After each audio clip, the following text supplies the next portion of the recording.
Zach Moss. And I'm AJ Finney. And this is Hippie? Not Hippie.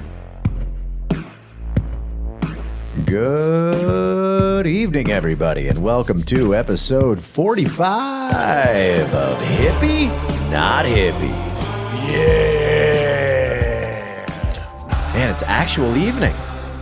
Yeah, normally you try to cover all of the bases, but I feel like you committed to evening. I committed tonight, to and evening I'm today. I'm like, Tonight. wow, Yeah. AJ's being decisive. God, so. I am. Yeah, I'm a tired boy. Yeah, your voice sounds haggard. You sound like you're losing your voice. From Saturday into Sunday, I slept 30 minutes. Yeah. And then got on a plane. Yeah. Yeah, fuck that, man. Fuck that Fucking shit. Wild. No, man. Festivals. I did the same, like New York. I came back Wednesday. And then High Plains started on Thursday? Yeah. So I had to be back at 4. In the PM. Or no. So Wednesday morning, I got up at 3:50 a.m. Went to the airport in New York. Got on a plane there at 6, and then flew back to Denver at 8:30, and then slept for like a little bit, and then had my show and everything. So yeah, I know, dude. Same thing. Dude. Fucking Yeah, that's I. And then Thursday High Plains started, and I took it pretty easy the first few nights of High Plains. Oh yeah, I was definitely ran ragged. Well, and Big Friday Sky. got shut down early because the water got shut off for the entire block.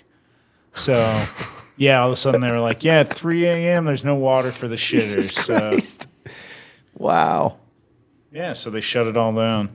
But Yeah, so this is kind of a traveling and Big Sky High Plains recap.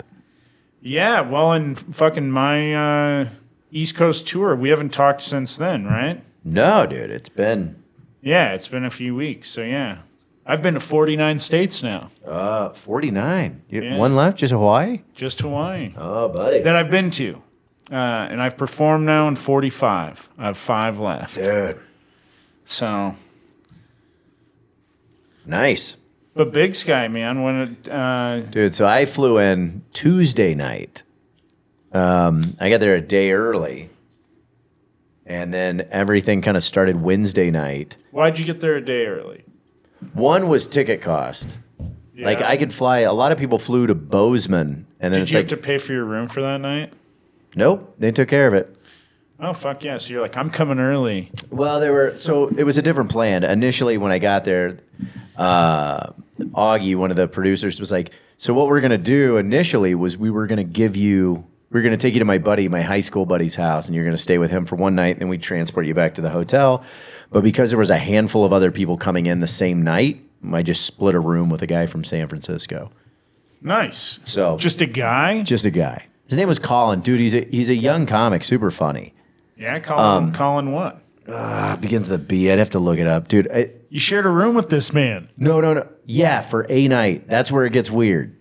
Oh, yeah. So we had a nice suite, and then I was gonna go work out at the gym or wander around town, and we went back to the hotel room after eating. Got a phone call, and they're like, "Hey, we need to get you out of there." And I was like, "What are you talking about?" And apparently, we were already arranged rooms that were assigned to us, and there was like a family coming into that one.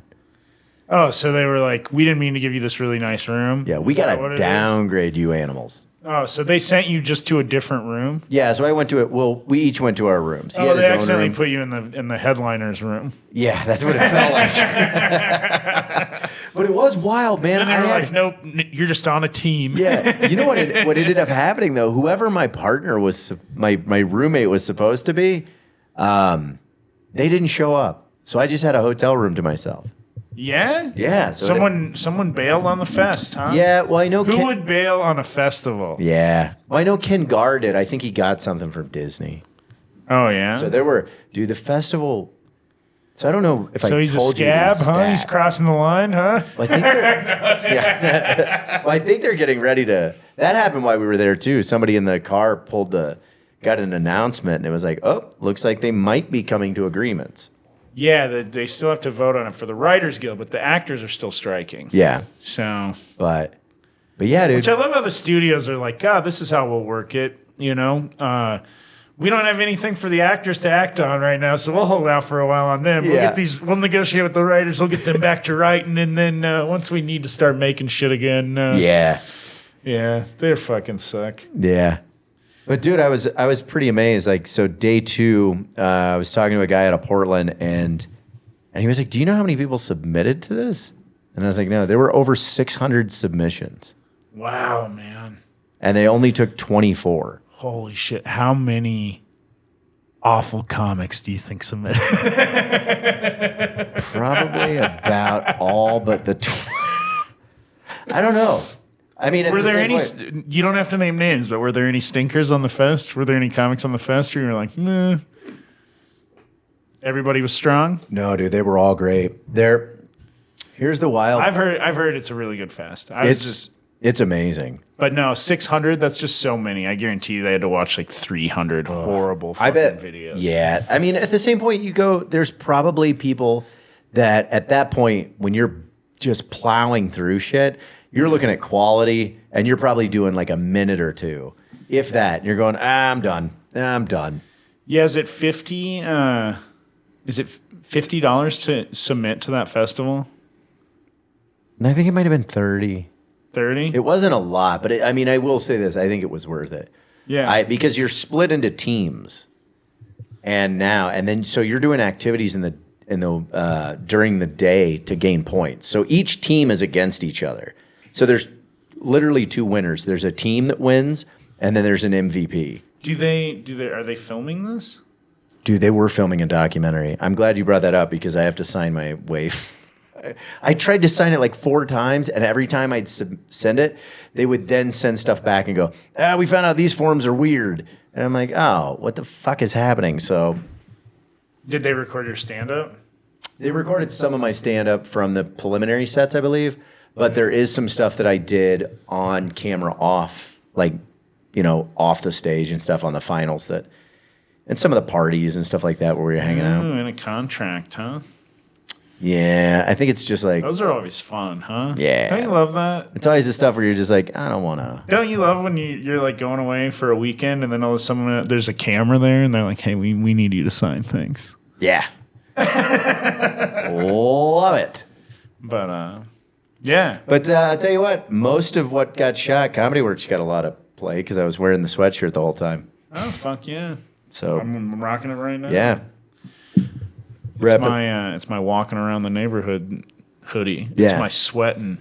My sweating sweater. Working up a sweat during a summer walk sweater. Yeah. But yeah, man, I don't know. No stinkers. We had and I was really proud of myself in a lot of things. First night, I did a TV clean show. Yeah. And one of the managers, a guy that, I probably shouldn't say that. But there was a manager there that I didn't realize that's who he was because it was lightly attended. So I was like, nobody's here. And he was like, there's industry. And I was like, are you the industry, Mario? And I went up, and afterwards, this guy just goes, good set, man. Gave me a fist bump, and I was like, cool. And then afterwards, when we're all in the van, they're like, this is so-and-so, and he reps these people. And I was like, of course. Nice. So What does he do for those people? that guy? Yeah. What do managers do? Oh. Well, I think at the end of the day, managers make those calls and push for you. They advocate for you so that you don't have to.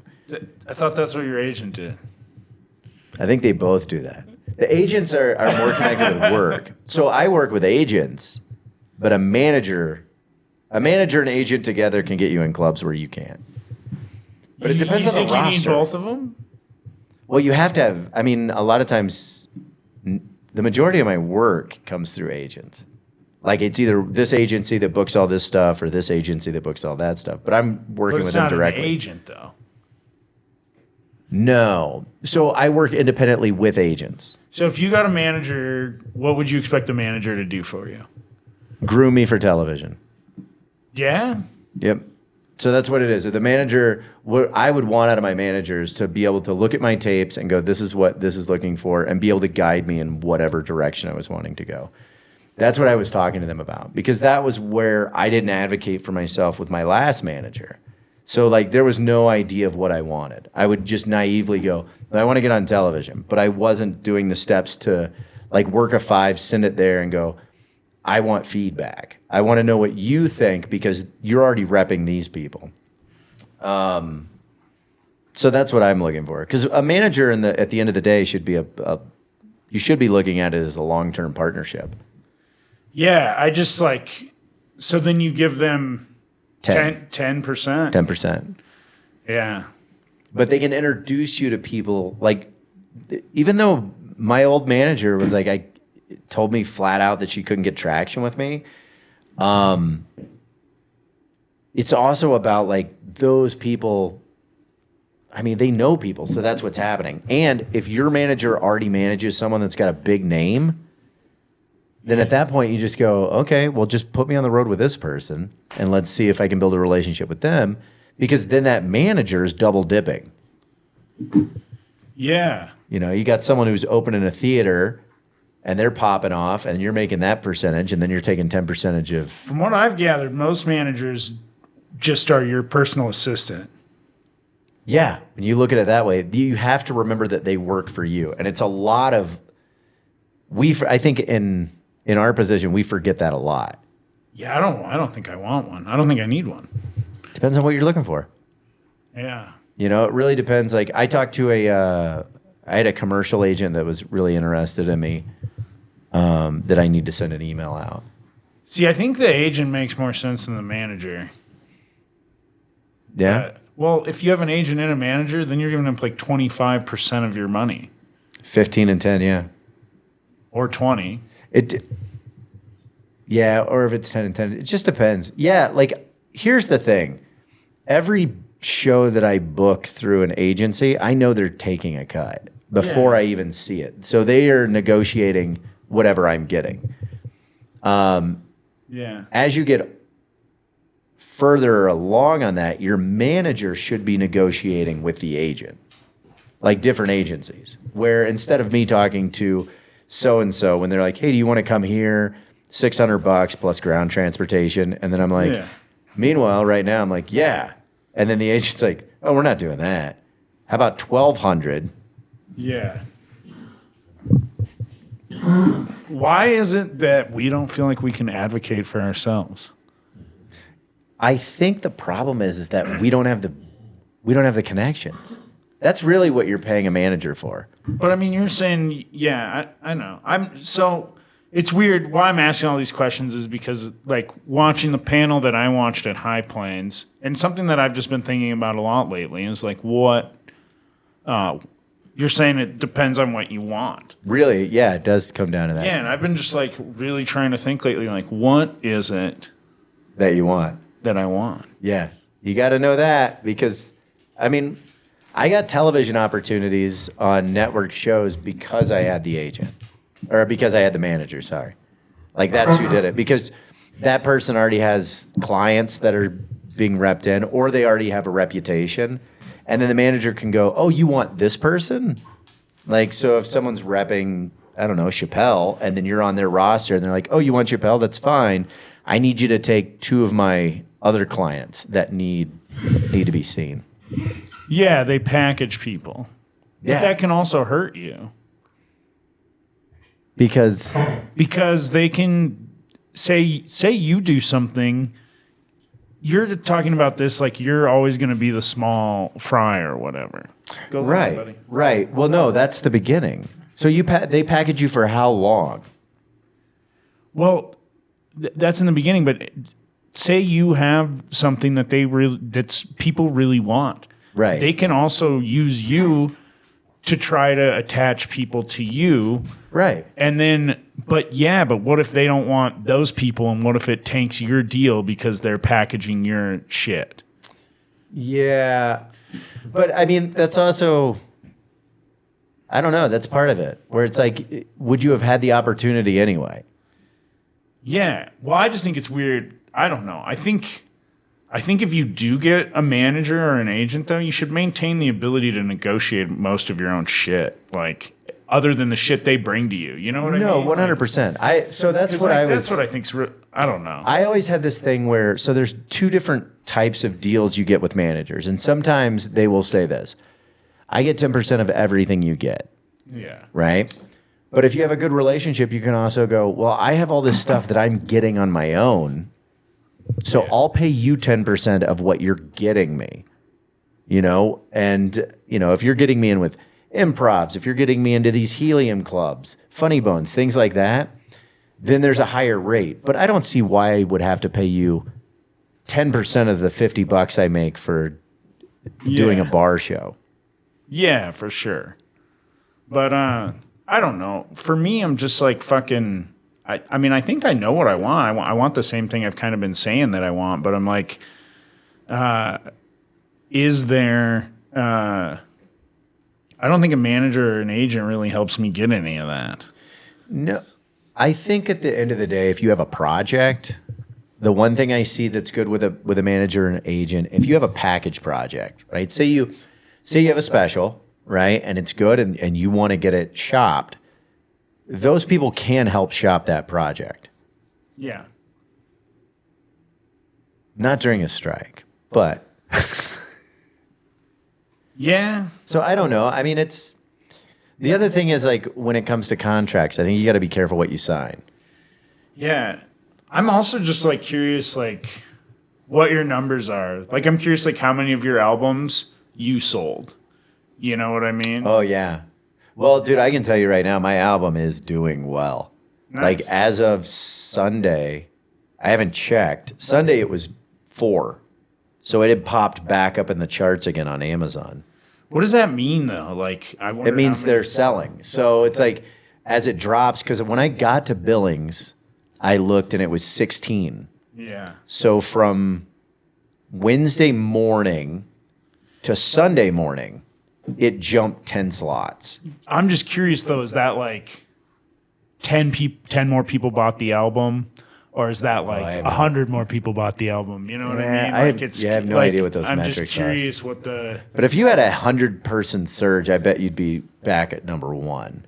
I'm just shocked because my last album, again, it hit number 3 and it stayed there for like 24 hours.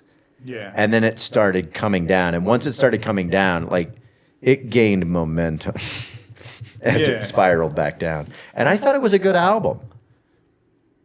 I just don't think it had the push behind it. Well, you did a shitload of work. I did a lot of work on this one, yeah. Yeah. Well, and I mean, yeah. Shit. We did a ton of promo on the pod. We did. Yeah. Shit out a fuck ton of reels. And to be honest, dude, my social media took off afterwards. Yeah. Like I went from, I mean, and these numbers are going to be garbage to talk about, but like 29.99 I think is where I was before the drop. Yeah. And I'm almost at $4,000 now. Wow. So that's 26 days. That's good. So, but dude, I was talking to Newman after the show, and he was talking about his reps and how they parted, and he was like, "You got to get your numbers up." Like it doesn't go. And so I was like, yeah. Like one guy told me he's not even looking at people unless they got like 32,000. And he goes, "Oh no, you got to go up." He goes, "I have 80,000." And I was like, "Are you seeing a difference in numbers?" And he goes, "Not really." He goes, and his rep was like, "Yeah, you call me when you got 300K. So I think it's all bullshit. Oh, dude. The numbers? Not just like that. So like I think agents and managers and everybody, they're like, this matters, and clubs and everybody, it's like this matters. But at the end of the day, these numbers don't, unless you're like fucking million, unless you're really, really fucking famous on there, like those numbers aren't doing shit. No, that's what Newman said. He was like, "Look, he goes, I have 80,000 followers." And I was like, "Have you noticed the difference?" He goes, "A small bump." He goes, like, if I'm in some place and the agency's already kind of padding it, that's one thing.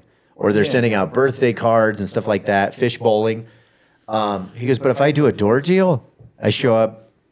He goes, and I don't do a whole bunch of promo. He goes, 14, 15 people. Yeah.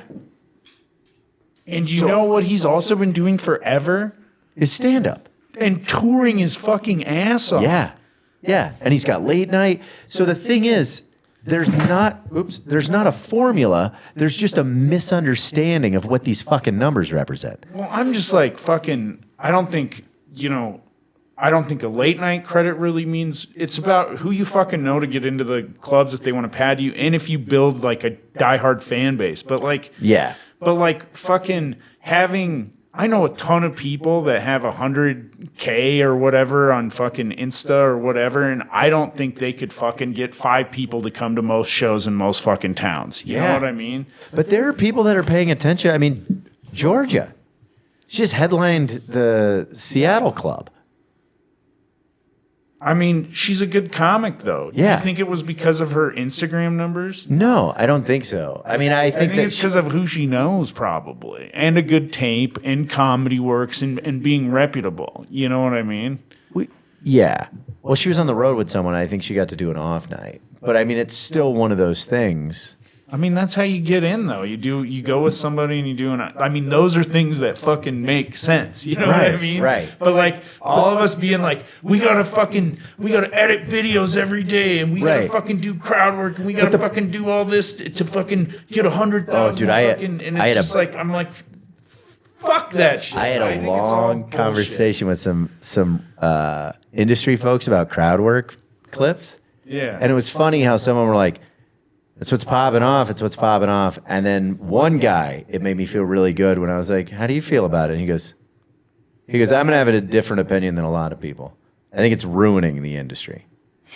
And I was like, yeah, why is that? And he goes, because it's training people to go to shows and then yell at the comic on the stage. And I was like, yeah, that's exactly right.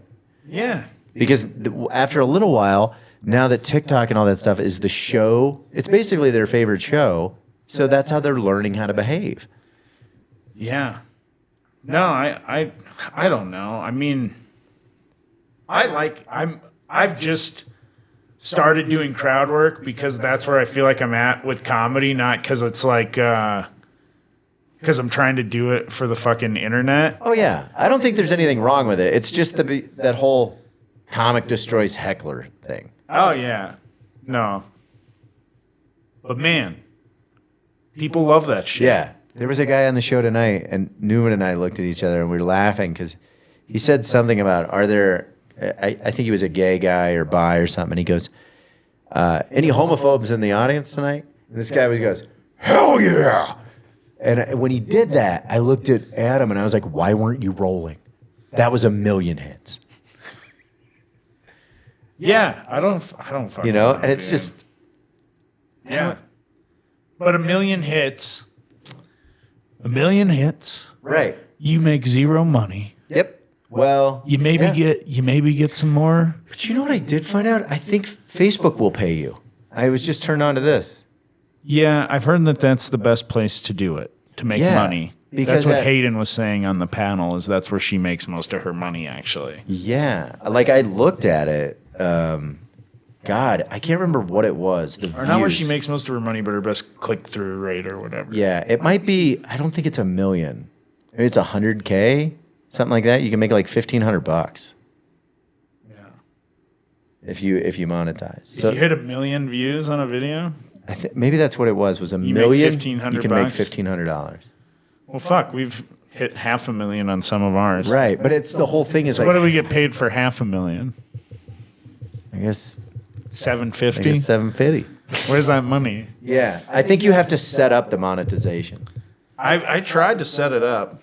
I think we are monetized on some shit. I don't know. I don't have time to look at this goddamn shit. Here's the thing. We need to do a business day. Yeah, yeah. But what's weird about it, the whole thing with those numbers, is that we know that in some ways it's bullshit, but it doesn't stop until the clubs stop looking into it. Like, I've heard 3 different club owners tell me, they're like, we like you and we'll have you back, but if I didn't know you and you sent me an email, I'm going to go to your Instagram and see where you're at. And that's also, I was told this at Big Sky, that's where most people are looking. They're looking at those numbers as opposed to everything else. Instagram versus TikTok and shit. Yeah. I don't know why. And I think they said Well, I it's think because it's because they think Instagram's going to have staying power and it's linked to Facebook. Like Gotcha. TikTok could go away tomorrow. And Yeah. to be honest, I mean, we've talked about this. I hate the fact that it's ran by a country that doesn't have a First Amendment. You know, like Yeah. that's where I'm just like, fuck that. yeah. So I don't know. I'm kind of at a point where I'm like, fuck TikTok. I don't have any interest in doing it. I don't give a shit. I'm gonna do Instagram and post shit, but like, I don't expect anything to come of that. And I also, it's like with the clubs, it's like, I don't know.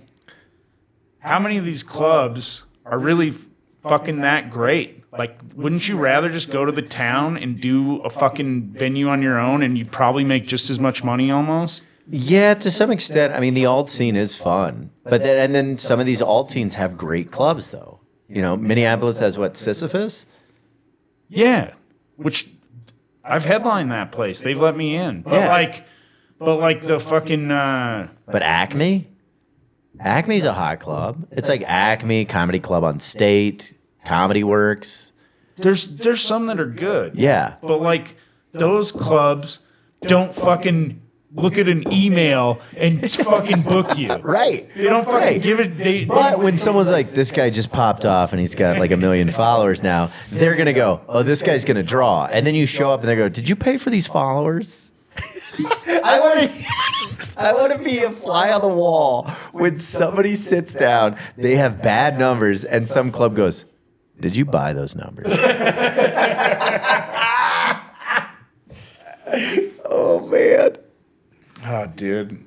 But I was feeling good about my trajectory. And then when I talked to Newman after the show today, when he told me he had 80K Yeah. and they weren't interested, I was like, I'm not even in double digits. Like, I'm still technically in the shit pool. Yeah. Well, in a lot of these clubs in these small towns, like what do they pay a headliner at your level for a weekend? So I'm on an average, I'm like a 12 to 15. Yeah. That's where I'm at. So you're making, you know, if you're on doing a Thursday, Friday, Saturday, doubles, 5 shows. Or Thursday, Friday, Saturday, or some of the clubs. Yeah, most of them are going to be Thursday, Friday, Saturday, or So it's a 5 Friday, Saturday. So 5 shows divided by $1,200, you're making like $225 a show. Yeah, if they have doubles. Yeah, if they have 2 nights. So some of them are only doing. It's weird. I think Rochester's only doing 1 show a night now. Remember when we went and did it? Yeah. It was in the back of that restaurant. Yeah. I think they've moved it to a hotel now. Okay. So you're inside a hotel, which is kind of neat because you'll leave your room, walk to the venue, do 1 show, walk right back to your hotel. Yeah. Yeah, I don't know. That's just kind of like some shit that Sam like brought up during the fucking panel though. That Yeah. I mean, really kind of made a lot of sense. It also made me laugh where they were like, "How did you get there?" And he's like, "I just fucking killed every time I was on stage for 14 years or something." Yeah. But like, I don't know.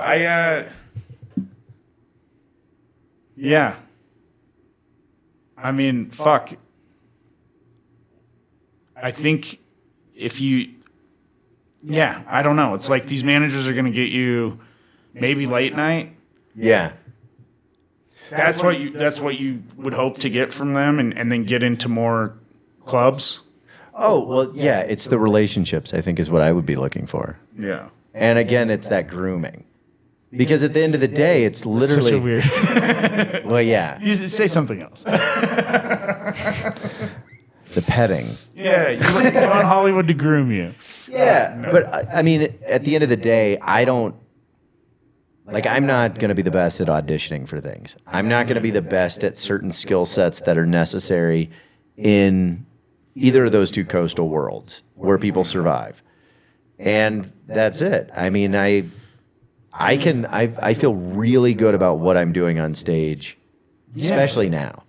And it's like, and dude, You should. I did this was okay. So everything that I did, I didn't get to the theater show, which was a tad upsetting. But then I got to do a recovery show it was like at 3 p.m. And these people were at varying degrees of their recovery. And they were from 3 different communities brought into this one place. Yeah. And Augie was like, he's like, do you want to do it? And I was like, I would love to do it. And then I was like, can I talk about this? And I was like, I'm one of these people, essentially. Yeah. And so he goes, does anyone want to go first? And I was like, I shouldn't be the one going first. I know that. And I went last. And when I tell you I fucking murdered, I almost cried. It was like such an empathetic feeling to watch. Like you're performing for people. Some of these people were like hours clean. And you could just struggling. But I told my story, my DUI story. Yeah. And it felt so good. Well, and you could fucking reach out to fucking recovery centers around the country, to treatment facilities who would pay you $5,000 probably. Without a manager? No, I'm just fucking. Yeah, fuck yeah. Who pay you like $5,000 to go do that. And then you actually get to fucking perform for people you like. Like, you know, you're not in fucking you're not in Tampa or fucking wherever, you know what I mean? Which yeah. Well, I mean, where people don't know who you are and you're just showing up. That's been a problem for comedy a lot, where you just show up and they go, I'm here for comedy. Well, and like, instead of making $1,500 for a weekend, you're making $5,000 to do one show, and you're making fans that'll follow you for your fucking whole, that want to be a part of your career. Yeah, they build that whole thing. That fucking, you know, you make a connection with people that way. Yeah. You know? So I don't know. Yeah, I don't know either. I think there's just like all these fucking distractions that are around, and I'm just like, how do you funnel it? But also like Sam was like, yeah, you know, my goal is to be like a good husband and all this shit, and then he'd be like. And then he'd talk about being on the road. Well, and then he'd be like, 14 days. I had to film 10 hours a day for Barstool Sports, so that, you know. And then you have a mortgage, and like I was like, Sam, man, and the pressure he has to fucking do like what he does on stage every night. I'm so fucking. I do not envy him at all for that, man. Because like, yeah, that's gotta suck. The fucking to just have to make it feel like you're putting on a spontaneous show every night, especially once you get fans that are coming over and over again to see you. Yeah, you know, and yeah, and I've seen the extra levels of fame where people, you know, I don't want that shit. You know, I mean, I think there's like a really. I think what I want is very easily attainable. I'm just very distracted by a lot of shit that doesn't matter. Well, yeah, if you start cutting out those distractions, for sure, it is 100% dialing in what you want. Yeah. And then you go, this is the one thing I want. And then I think you just start to trickle down from there. And then you go, you know, if you wanted to be a writer, there's really no reason for auditioning. There's really no reason for getting in front of a camera. I want to do stand-up. Yeah. Isn't that weird? Yeah, I'm like, fuck, man. You know? You know what? Fuck this podcast. Just smacks the microphone. Welcome to the last episode of Hippie Not Hippie Crunch. But, yeah. I don't know. I love the older that I get and the longer I'm doing this, especially now. Dude, I just love telling stories. Like, I think that's it. I couldn't believe that I didn't think the show, I didn't feel good about. I felt okay about the show tonight. But then when I got done, Ali Kareem came up to me. And it's wild because came in because he thought the open mic was going on. Didn't realize it was a showcase.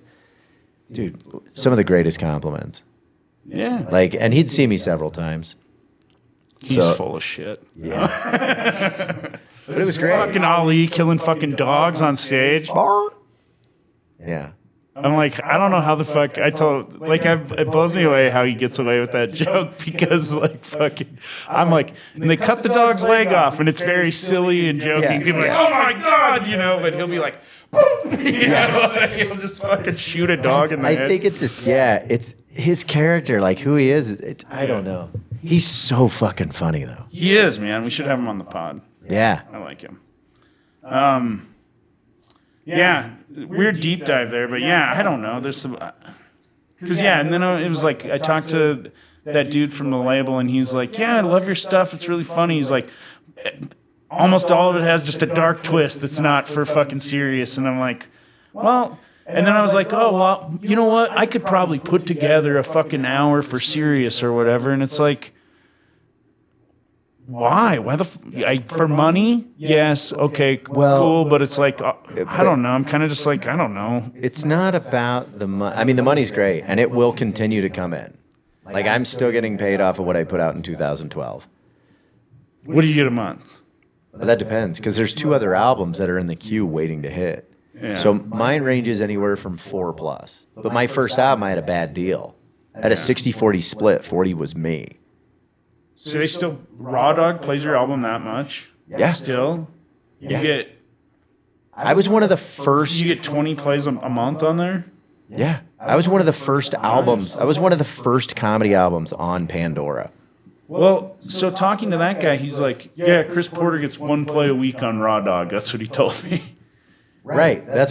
Here's the thing though. Once you're in the rotation, you don't get pulled out. So I've been in rotation since 2012. But when they add stuff in, they just wouldn't make it less, though? I don't know. I mean, my royalties have been roughly about the same. So I don't know. I kept waiting for Colorado Cactus Seed to hit because that was designed for that purpose. Shorter bits, a little bit cleaner. It's not on there yet, though? I'll have to check. So you get, once it goes up, they give you a code. They and then you have to accept the code. Did they accept the album, though? They accepted the album, like as far as the codes, but it's just a matter of when it goes into rotation and where it goes. Like if you have really clean stuff, you can get it on Laugh USA and stuff like that, and that's where I think that's where all the money is. But anyway, it's also about this. The money is a bonus. It's a byproduct of what you're putting out. Yeah. But it's kind of like, remember when we had all comedy radio here? And then people would hear you, and then people would reach out and go, I heard you on all comedy radio. That can happen on Sirius all over the place. So people do have an opportunity. But your album's been on there forever. Yeah. And has it built you a fan base? Has it? Well, there was no momentum for me after 2012. There was a stall from 2012 to 2021, trying to sort things out. I was getting sober. There was a big change in who I was, and just not knowing where to go from there. And then when the management thing, when we went separate ways, it was kind of like, then there was just the depression of, did I make bad decisions? Should I have done this? Should I have done that? I'm just getting older, blah, blah, blah. But at the end of the day, man, I just realized decisions are just decisions. They're really not right or wrong. Both of them you can downgrade. You can look at something and go, this is fucking terrible, or it's not terrible. But at the end of the day, it's just a decision you got to make. You want to hear about a decision I made in Baltimore? Yeah. Was it bad? I made all good decisions in Baltimore. But Maryland. I like that city, man. That's my kind of town. Baltimore? I drove through it. I can't say. You drove through it? I drove through on my way to Boston, and it just didn't, I don't know. I was on edge. Well, you said you were on your way to Boston. I was on my way to Boston. Yeah. No. Picking up Alec Flynn. I really like the town, but I was, so we go to walk down by the water. Because Baltimore is near, it's near D.C., right? Yeah. Okay. They call it the DMC. Are you serious? Our DMV. Wait, what? Okay, now I feel like you're fucking with me. So, no, it's Delaware, Maryland, and Virginia. Oh, gotcha. Okay. Or maybe it's D.C. Okay. Maryland and Virginia. What decision did you make when you were in Connected at the DMV. Baltimore? So we went down by the water to go for a stroll, and I'm not on the water for more than a few minutes. And there's a guy like up in a cherry picker, like working on a building. Like, is this at night or during the day? It's during the day. Okay. We stayed in this really nice hotel that was like the lady there used to like book Dean Ween and shit, and like oh wow, a bunch of she had a lot of like connections to Ween? Punk and jam music and stuff, and she oh yeah, I keep forgetting the East Coast had a pretty prominent scene. Yeah, Waverly Brewing was what it was called. This is a cool spot in Mel. She's cool, but she put us up in like it was a fucking awesome hotel. I loved it, and the next day we had to get the fuck out of there. We had some time to kill, and before we had some time to kill before we canceled our fucking Monday night show and then just drove home. Is that the decision? Well, the Monday night show was just like kind of whatever, and we had sold like 10 tickets online because that's how well I draw in fucking Bel Air, Maryland on a Monday. This is what I've brought up. I'm like, if I had 30,000 people from Colorado that love me, what is that gonna do for me? If I was on Sirius, though, I could have sold that bitch out. But seriously, if only I had 80,000 Instagram followers, it would have been full on a Monday in fucking Bel Air. If you had 80,000 followers, you could have sold 25 tickets. So, guy up in the fucking cherry picker, we're walking down by the water, and his buddy's down there, and he goes, "Hey, that fucking body in the water." Oh my god. A fucking body down there, and I'm like, is he yelling at you guys? He's yelling at someone else. He's yelling at this other guy, and this guy looks like Cliff from fucking Cheers or whatever, and he's like, just a portly fella, and he's like, he goes in the water. He's kind of like a watersman, and I'm like, he might just go dive right in and check, but he goes over there and he goes, "I don't know, man. Ain't bodies supposed to float?" Oh my god. Ain't bodies supposed to float? And at that point, that's when I made the decision where I was like, am I about to have the most Baltimore experience of my life and find a dead body right away? Wow. So walk over. I'm ready to see this dead body in the harbor, and it's a scooter. Like a lime scooter? No, like a nice scooter that it looked like somebody just threw in the fucking harbor. When you say scooter, like a moped or like a... Yeah, like a moped, like a fucking, shit. like a Vespa. Wow. But it looked all orange, it looked like and he's like, looked like he was wearing a safety vest. And I was like, I think that's the front plate of the thing or whatever. And he's like, see how it looks like a shoulder and stuff? Oh my God. And then so then I had to yell it to this guy like in the cherry picker who's across the thing, like, it's not a body, man. It's a fucking scooter or whatever. It's a scooter. But wow. Yeah, Baltimore rules. Thought we found a dead body. Other Baltimore story that I have. Yeah. That night after the show, we went out downtown Baltimore, and this guy was like, "Hey man, what do you think this message means?" And he's like, "This shit's my girl just sent me this or whatever." And she's like, "Threesome tonight, only 2 live." What? Threesome tonight, only 2 live? Yeah. So that means one of the 3 people are gonna die fucking? I think that's what. And he's like, "How do I respond to that?" Are you feeling lucky? And I'm like, "I don't know. What's your relationship like with this woman?" And he goes, "I don't know, man. Check this shit out." And then he just shows me a video of her sucking his dick. Oh my God. What's my relationship? I mean, I ain't paying her nothing. Yeah, and I was like, I think she's joking, man. I think you're all right. And then things got.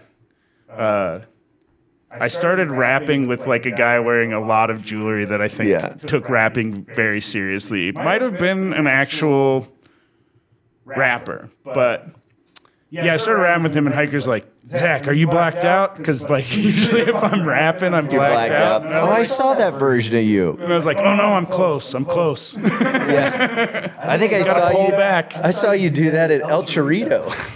Oh yeah, man.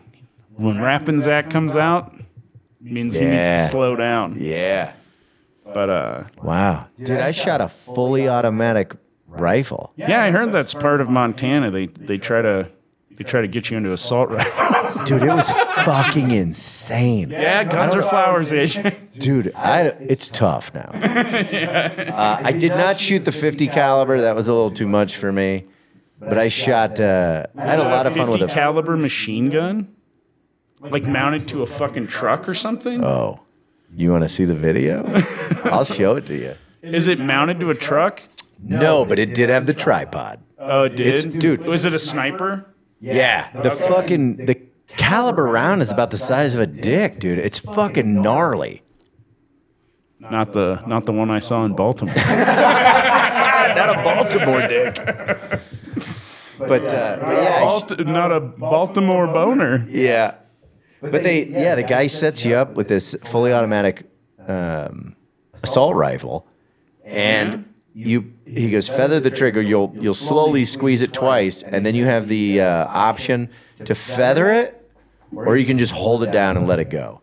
And I was like, I'd already made the decision. I wish I would have told someone to tape it. I don't know why I didn't ask someone to record it, because I was the only one who yelled like Rambo. I don't know why nobody else yelled like Rambo. Like he had there, and he goes, all right, squeeze it. And I went, toosh. He goes again. I went, toosh.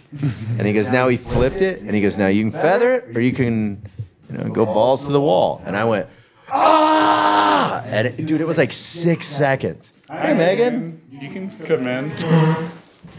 How's the concert? Yeah. Good. But literally, just like 6 seconds, I unloaded an entire clip. It was insane. I have no idea where any of those rounds went. Yeah? Were you aiming at a target? Yeah. You didn't hit it. No, dude, because I just went, ah! I mean, I hit something.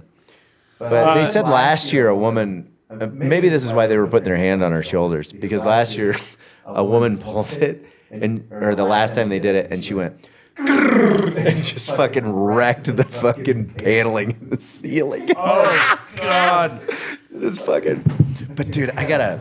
I mean, I've shot them before, and it's hard. Dude, It takes a lot of control. I feel like, it's insane. Like, and especially on the full auto, like. because if you just squeeze it a lot, like if you started going up, it could take you. Yeah. But I shot a 9mm that the handgun I really had a good time with.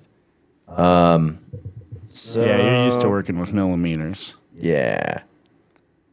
So this is. So he was the first one to fire it off.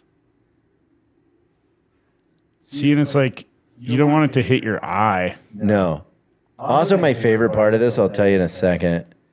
Probably hurt his fucking shoulder. Dude, it's so gnarly. But dude, so this is purely Montana. I mean, it was we laughed about it.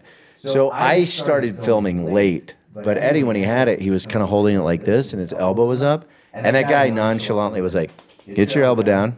We're not a chick." Get your elbow. And I was like, "What the fuck does this mean? How is this a chick, dude? Why do chicks?" Like, I don't know. Did he mean like a chicken? Oh, he absolutely did not. At one point, just sexist as fuck. yeah, I asked the guy, I was like, where's a bathroom? And he goes, down the hall there, men's room, then women's room. We're not assuming your gender, so. And I was like, well, great, man, because I'm gonna test drive both of them. Jeez. Yeah, it sounds. And then when I came out of the bathroom, Shane Burnham was there, and he saw me. I was just taking a picture, and he just saw and started laughing. There was for as raw as the whole place was, right outside of the bathroom, straight out of cookies. And then so it was like, hey, we're kind of hardcore, but we have a good time here. We know how to party. So it was fun, man. Yeah. You ever been to Delaware?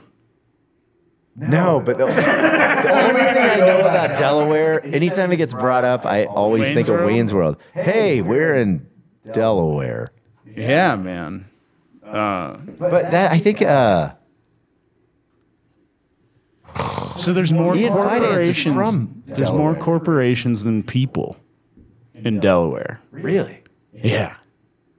So like, I did all my walks on my tour. I'm proud of myself. I kept my morning walking routine and smoothies. Okay. Yeah. So I learned something also about. So at DIA, you can bring mushrooms, a big jar of weed, Really? a bunch of Dude, they didn't make me bring my papers, liquids out anymore. a pipe, all kinds of shit. But you know what they really fucking hate is matcha and protein powder. Really? Yeah, dude. They fucking. I made my flight to New York by 5 minutes because of my smoothie ingredients. Were they in unopened packages? They were in open packaging. Well, I mean, they were from Sprouts, so they were just in plastic sacks tied in a knot. What the fuck just happened with you? I have to pee, so I just got one of those pee-gasms. Oh, you gotta pee? Yeah, I'm gonna do You it. wanna go? Yeah, All right. that's what happened. My nerves were just like, go now or go now. A pee-gasm? I don't think that's what it's called. Never had it. That's like a trimmer? All right. Might be Tourette's. Well, I went to Delaware first, and to be honest, I was pretty excited. After Delaware, I was like, a dead body, finally. You were hoping to find one in Delaware. God, I was so hoping to find one in Baltimore. I was like, God, this is so much better than Delaware. There's a dead body already. The guy yelling from a fucking cherry picker. Yeah, it's like, this city has character. You know, guys showing me their penis and stuff. It's fucking, you know, Baltimore's cool. Delaware. So, I stayed with this comic, David, Piccolo. I'm fucking it up, but his we stayed with his family, Okay. and yeah, so mom, grandma, like two of his brothers. Whoa. How big's this place? You're naming off a bunch of people. And the biggest golden doodle I've ever seen. It's like Really? it's like probably a 140-pound dog. Wow. Huge. Okay. Sweet boy. Really liked him.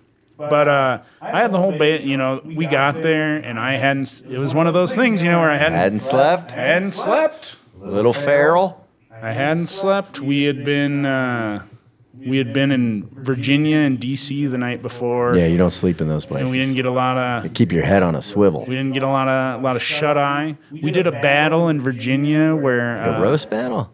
it was just like a joke battle, and somehow I was like representing Maryland, which ended up being cool because I was like, Baltimore was my favorite place that I went on DC and then Near Baltimore. dead body. Yeah, but yeah, it was a competition. You just did sets, and then the audience voted on first, second, and third, which is fucked up. They don't just have a winner; they literally tell you if you were the audience's least favorite. Whoa. Yeah. So we had a show in DC, so we literally did our sets and then just left. Not even waiting for the calibration of the No, notes? no. And then we left by the third guy from DC. Our hiker was representing DC. I was Maryland, and he was Virginia. Okay. But yeah, the guy from Virginia was up there like fucking. We had to run out the door because we had to get to this show in DC. So DC and Maryland basically had to forfeit. So yeah, I was like, thanks for the next day. They were like, oh, great show or whatever, and I was like, so what the fuck happened? What was the final count? I won Nice. by 2 votes. How many people were in the audience? It was sold out. Oh, nice. Yeah, hiker was second. Fucking whooped his ass. And the guy that stayed? And then the guy that stayed had to just sit there and be like, I'm in last place, and the other people aren't here. dude. Like, That's the worst. yeah. Like, your comedy was so bad that the audience didn't like you, but also you ran the other 2 comics off.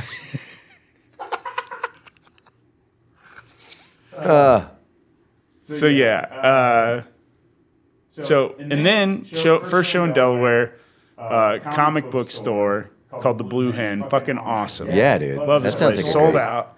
So yeah, at this point, every show we've done is sold out, and we're like, this is going to be a great tour. Yeah. But we found out, unfortunately, 2 days before that the Saturday Don't Tell was canceled. Oh no. So we lost Were, our show. were these all don't tells?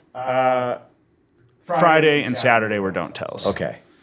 So we're like, fuck. Can we still stay at your place? And then we find out we're staying with like the whole fam, and we get there, and I'm tired, and he's like, there's a guest room upstairs, or there's a bed downstairs, and I was like, I want the basement. I don't want light. I want to go. You wanna sleep. I want to sleep. Yeah, nap time. Yeah, and I go down, and he's like, so I guess his like stepdad and his mom like recently separated or whatever, and they have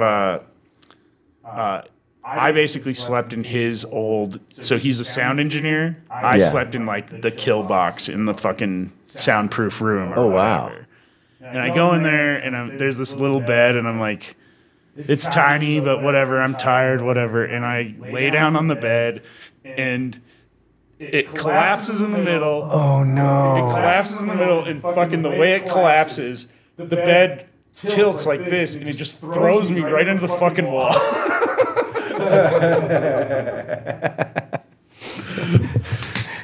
And because it was soundproof, no one heard it. Yeah, no one heard it. And then I was just like, fuck. God damn it. And like, he was on the couch upstairs. Everyone's sleeping. I don't know what to do. So I just ended up fucking sleeping Just on the floor. on the floor. Jesus. And yeah. So once again, didn't get very good sleep Oh, man. that night. The guy's like, oh, you broke the old trick bed?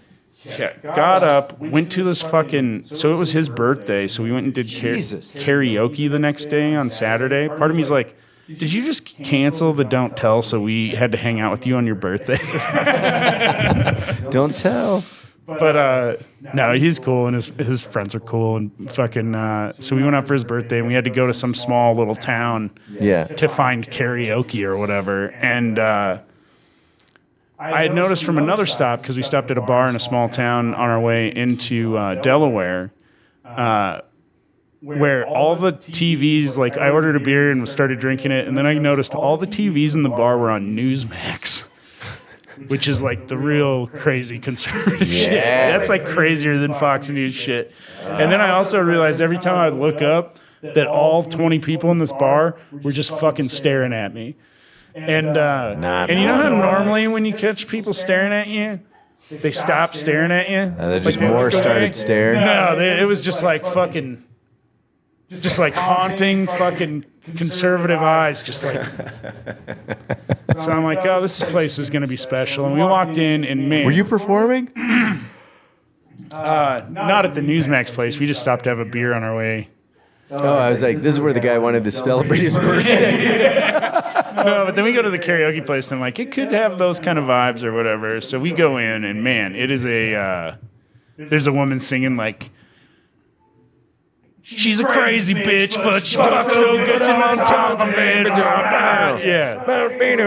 That's fucking hilarious because I sent Marciana a picture from Billings because at the end of the month, Buck Cherry's going to be there. Oh, yeah, no, that's probably the anthem of Billings. But, so no, fucking, yeah,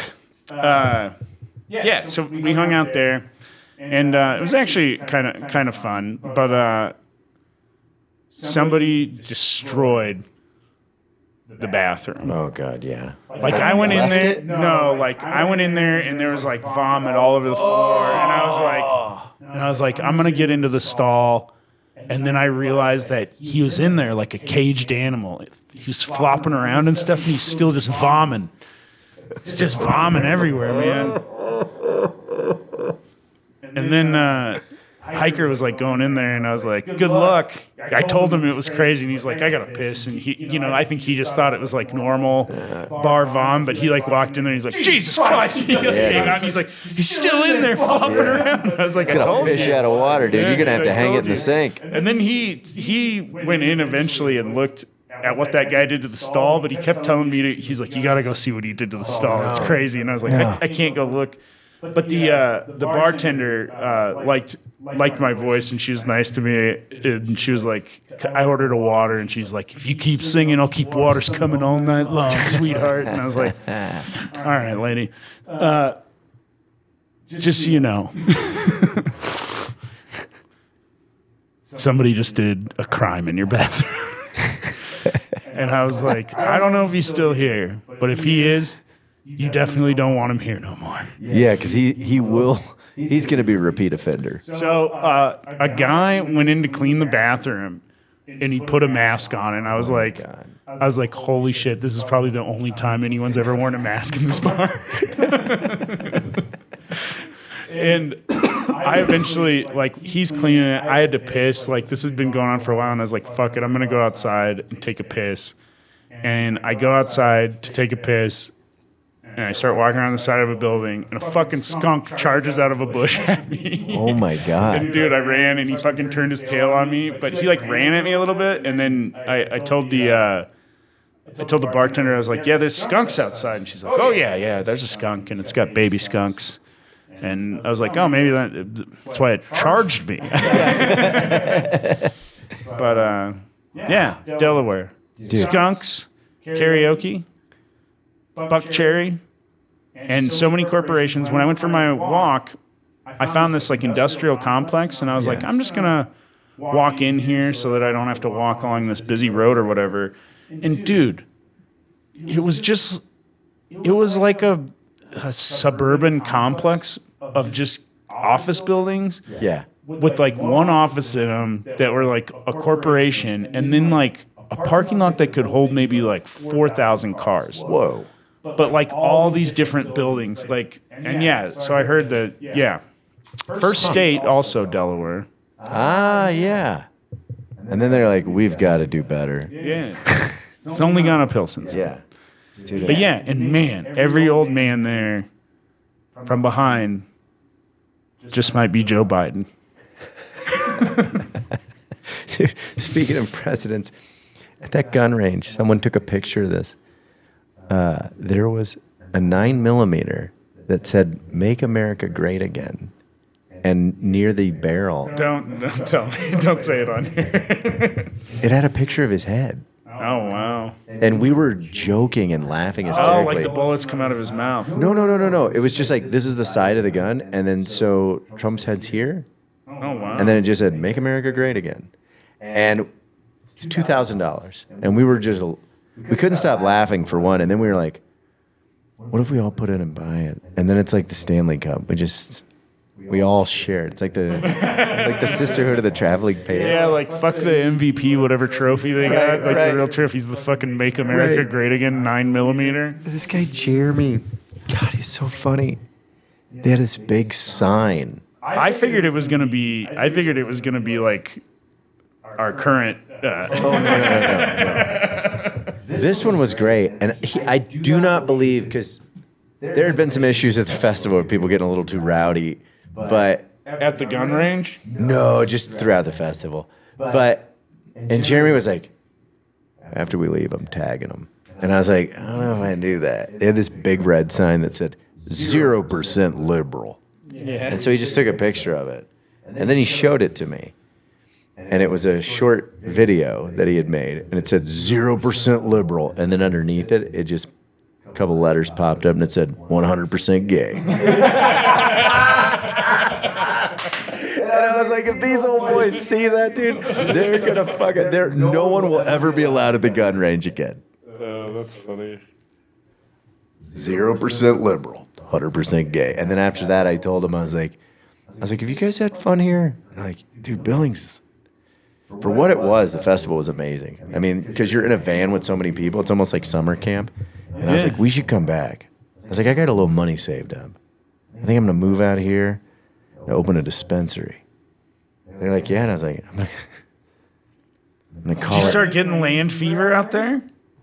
It was all setups for jokes. I was just baiting people in. I was like, I think we come out here, we open up a dispensary, we have a farm for pot. I call it Anchifa. Just watch them lose their fucking minds. I do have to show you this picture that was taken. There was a moment where we were Eddie Pence and I were in the very back of the Team Augie bus, and what ended up happening was they had taken a big old picture of everyone, a screenshot, but I want to show you both of these because it gets really out of control. So this is the first photo. Also, you can tell how humid the van was. After day 2, I started referring to the van as Humid Gooding Jr. And so Eddie and I were like, let's take another picture, but we're going to turn our flashlights on so we'll look like scary monsters. What ended up happening, we don't even look like we belong. We look like a shitty Photoshop. Like we look like we were on a Universal Studio ride. Oh, wow. And then they got a hold of it, and this started.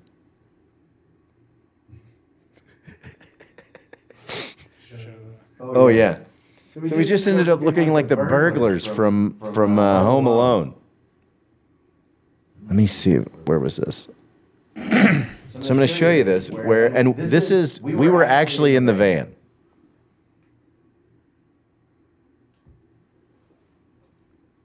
Unfucking believable. I laughed. I could not stop laughing at that. That picture was fucking nonsense. What do you got going on this week, AJ?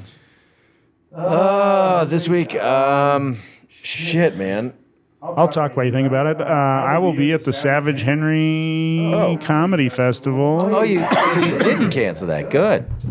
No, I didn't. Once I realized I wasn't buying a house and that my dog wasn't going to die, and I don't know. Really not buying a house. That's what, Yeah. yeah. God, I've learned so much about myself, what I want out of life. Don't want to buy a house. Yeah. Savage Henry. But yeah, I'll be there. I've got shows Thursday night. Friday, I'm at the club. And Saturday, got shows Thursday, Friday, Saturday, and Wednesday before I go. Alamo. Zach Reinhardt headlines. Brett Hiker's in from New York. And probably some other special guests. Nice. We'll see. You should talk to him when we're out there, dude. We should just go out and do the club sometime. Savage Henry? Yeah. I'm headlining in May. Nice. I met those guys a long time ago. Like some of those dudes when we were in Humboldt for San Francisco. Awesome. Well, I will be in Eureka Springs, Arkansas. Which you're going to be in Eureka, California, right? Yeah. So we're both going to be in varying degrees of Eurekas. We're both going to reek. Yeah. I'll be in Eureka Springs, Arkansas. Yeah. Hopefully I don't get murdered. Yeah. Murder Town. Is that a body? Is that a dead body? Well, apparently I look like fucking everyone there. So, like, I've had, like, crazy people pull up and be like, I know what the fuck you did, man. And it's like... Oh, yeah. That's not good. Yeah, no, especially around there. Yeah. There's, like, yeah. So, hopefully I come back. Yeah. That's why I'm going to wear a big Colorado flag. And Not from here. yeah. But I'll be in Eureka Springs, Arkansas for the Hillberry Music and Arts Festival, hosting all week. Railroad Earth, Kitchen Dwellers. Mo's actually coming down and playing this year. And this is Mo Alexander? No shit. yeah. And this is the second year the Deadbolt Comedy Hour is being represented at the festival. Last year, it was just a couple of us that did it. And this year, we've got 4 slots. So one comic will be doing 30 minutes each night. And so I'm looking forward for that. And I guess there was an article written up about it, so hopefully it'll be well attended. Yeah, like, subscribe. We're still doing Patreon episodes, not as frequently, but they're coming out. So we appreciate your support, and yeah, thanks for listening. Get on the motherfucking.